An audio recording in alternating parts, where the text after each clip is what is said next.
के छ यहाँ के त्यो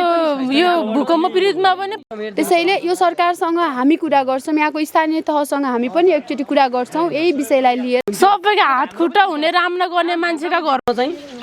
के भनौँ